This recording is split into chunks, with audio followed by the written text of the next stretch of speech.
આથી ભગવાન વિષ્ણુએ વામન રૂપ ધારણ કરીને તેમને છેતર્યા.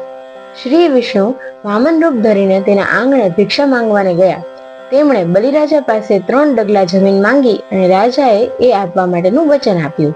શ્રી વિષ્ણુએ પોતાનું વિરાટ રૂપ ધારણ કર્યું અને તેમનો પગ ભૂલોકમાં, જાંઘો ભવનલોકમાં, કમર સ્વર્ગલોકમાં, પેટ મહાલોકમાં, હૃદય જનલોકમાં, કંઠ તપલોકમાં અને મુખ સત્યલોકમાં.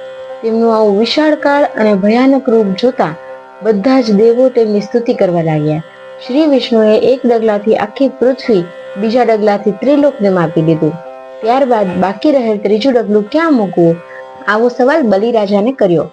ત્યારે શ્રીહરિના પરમ ભક્ત બલિએ પોતાનું મસ્તક શ્રી વિષ્ણુના ચરણમાં મૂકી દીધું અને કહ્યું, હે જગતપતિ, કૃપાનિધિ, દીનદયાળ, આપ ત્રીજું પગલું મારા મસ્તક પર મૂકો. આથી બલિરાજા પાતાળ લોકમાં પહોંચી ગયા અને ત્યાં બલિરાજા શ્રી